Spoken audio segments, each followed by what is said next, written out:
Hi, this is Anisha. Welcome to my channel Design O'Clock. As you know, we have been doing this beautiful series of ours where we talk about the different design streams available in the market, and we also talk about how you yourself sitting in your drawing room can figure out what exactly is the right stream for you. So, in the last two episodes, we talked of fashion design. We discussed what the hype is all about, what is fashion design actually, and how you can understand if fashion design is the right stream for you. So, in today's episode, we will be talking about textile design. Why? Because quite a lot of people have this idea that fashion design and textile design are kind of synonymous, and they actually create the same product. So I want you guys to understand that both are slightly different and the end products are also different. So without much ado, let's get started. In today's episode, I will discuss what textile design is, how is it different from fashion design, and how a textile design process look like. In the next episode, I will talk about how you can figure out if textile design is the right stream for you or not. So, describing textile design, let me tell you that it is actually creating the raw material for fashion design or accessory design or knitwear design or maybe some other designs as well. How? Because the end product of textile design is actually fabric or textile material. Now you might ask, what exactly do a person designs in a textile or a fabric material? Is there anything worth designing there? It's just a piece of fabric. What do you design that? Well, there is a lot, okay? A lot when I say, because a fabric, you know, looks and feels a different way depending on what purpose it is made for. And that is exactly what a textile designer creates, okay? So, starting from a yarn, or rather, I should start at a fiber point. Starting from a fiber to a fabric, the entire process is something that a textile designer is empowered to design. Now, when I say empowered to design, I mean that they are taught to design all of those aspects, but it is up to that particular designer himself or herself what they really want to create and where they want to channelize their creativity or their skills or their knowledge towards. So when I say that it starts from fiber, I mean it is up to a designer and the end product required that they choose the fiber to use. What is a fiber? It is the most basic material, the rudimental material that one uses to create a fabric, which is like a cotton, uh, like the ones you get to see when you are doing first aid for a particular wound of a person or maybe yourself. That kind of cotton is used to make a yarn, that is a fiber. Again, another kind of fibers would be good examples of natural fibers apart from cotton would be silk. That is just for you to understand, because you know these fibers, I'm talking about them. There are lot of other fibers that are used to make fabric. In fact, people also use fruit leftovers or maybe waste, food waste, to make a particular fabric. So there is a lot. When you are interested in it, when you want to know more about it, you can always do that, okay? So that's the fiber. A designer has the capability, or they are taught to think of what fiber they want to use.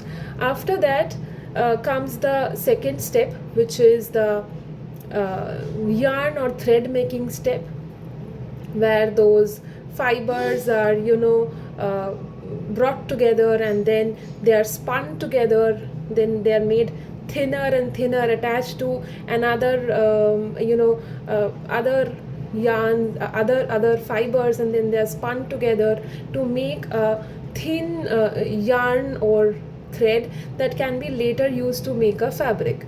So what you do is you use a device like a spinning wheel for hand spinning. Nowadays people don't use a hand spinning machine, they mostly do it using machines, but the earliest form of spinning ever was done with a charkha, hath charkha. I know you have seen that, even if you think you haven't, let me tell you, you have seen one of those around pictures of Bapuji, or maybe around his statues. He used to sit with this charkha and spin thread, because he was the person who tried introducing hand woven fabric.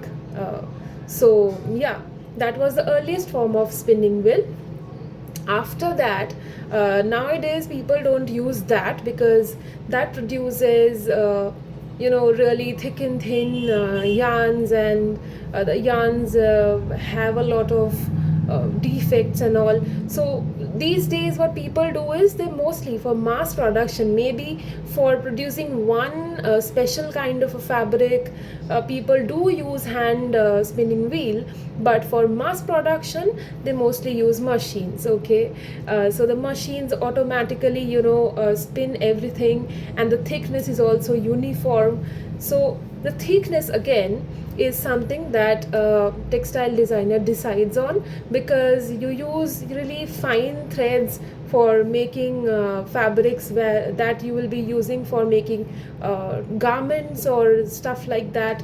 But when you're using a fabric for, say, interior decoration, maybe curtains or upholstery, you usually go for thicker threads to give it that weight. So again, these things depend on the end product, as I say. Like again, now it is not just about the thickness of the yarn that a designer has the power to design. It is also the color, like the dye, because sometimes people want a very rich, a very bright, vibrant color for your textile material. So for such cases, quite a few times, even the fibers are dyed and then they are spun and then the fabric is made. That way the color seeps into the deepest parts of a fabric, and the end product is very rich, very vibrant in color, and that really gives a very royal look and feel to it. So fiber dyeing is done before the spinning is done. Quite a few times the yarns after spinning, they are also dyed. That also gives pretty much of a rich color. Sometimes even the dyeing is done after the fabric is made. Now I have the yarns, okay, how a person is supposed to make a fabric out of it. So that is also something that a textile designer can interfere in and design, which is they can opt for weaving, they can opt for maybe knitting, they can opt for meshing. These are the three main kinds of yarn to fabric making procedure. Like the one that I'm wearing right now, it is a woven fabric. Okay, now if you're talking about polo t-shirt or something, that is a knitted fabric. If you're talking about a gauze that you use to heal a wound, that is a mesh fabric. What's the difference? The difference is in the style or the technique used in putting the yarns together while making the fabric. Say for example, when you are talking about weaving, you are talking about two sets of yarns, one going horizontally, the other going vertically. You just can't put one on another to make a fabric, they'll just fall apart. So what you do is you entangle them in such a way that if it is going this way for one thread, the other just does the opposite thing. Mostly the fabrics that we wear in our day-to-day lives, all of them are just entangled oppositely in each thread. so that it creates a very fine and uniform kind of a weave. But there are other styles as well. So why do we prefer these kind of a weaving for normal shirts or trousers and stuff like that? Because it gives a very tight weave, and a tight weave with fine threads produces a very fine quality of fabric, and that is really something people use for formal events. So when a person is going to design something formal, they mostly go for fine plain weaves. There are other alternatives as well, like if you want a bit of stretchability in your fabric and you still want to weave it, you can go for twill weave, where the pattern is slightly different, allowing a bit of more space in between the threads, so that there are a space for the stretchability to happen. A good example would be maybe the denim fabric that we use in our day-to-day lives, because if you turn around a denim fabric, the other side, you will see that there is this 40 30 around 30-degree white lines moving when it comes to the pattern of the weave. What is that? That's the design. That's the design that allows a bit more of space in between the threads in the weave, and that allows the stretchability to happen. That is why even if denim jeans is woven, it is stretchable, which is like not the same case for shirts like this. Now that was about weave. There is also this thing called knitting and meshing.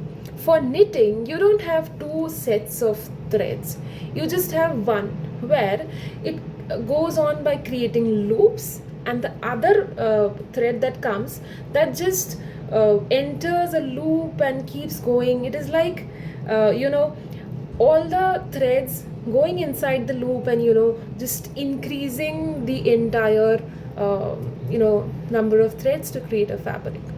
So you will get to see such examples when it comes to sweaters and other woolens. Those are mostly knitted.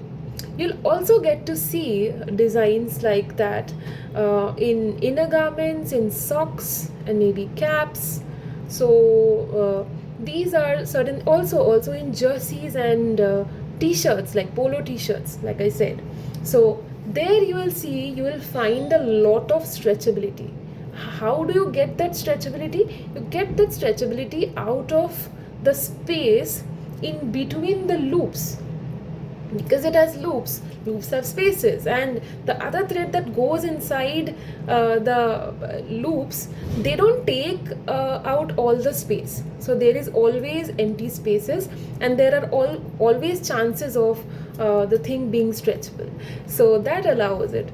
Again, when you go to meshing, it is more about creating an chaos in between the threads, creating a mess out of the threads, so that it gets tangled in itself, and that creates the fabric material. So again, that depends on the final product, because a mesh fabric gives immense amount of breathability. So when you're talking about something like a gauze that is extremely that's something that should allow some air so that the wound gets dry, and also at the same time it allows the tissues to take up the space and heal itself.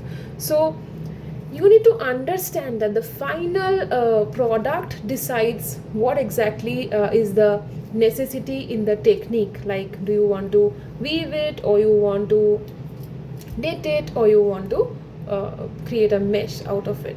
Now again, a person who is into textile design, they have the opportunity to figure out if they want to dye or paint something while weaving it, or while knitting it, or so they have this opportunity to do that. They also have this opportunity to include external threads while weaving it to create a pattern. that is called extra weft weaving. They also have this opportunity to use zaris and stuff like that, and use other attachments to the main machine, which is the loom that is used for weaving. They can use other attachments to create different variations of weaves, different other embellishments on that weave. Now the weaving is done. Suppose the weaving is done, and it doesn't have any speciality into it. Maybe the ultimate result, the ultimate product needs something else. So that is also what a textile designer can decide on, whether one can print on it, one can paint on it, or whether one can do some embroideries or use some external thread patterns on it, or maybe put on some pearls or zaris on it to create a particular design. So it is completely up to a designer and his or her client or the end requirement.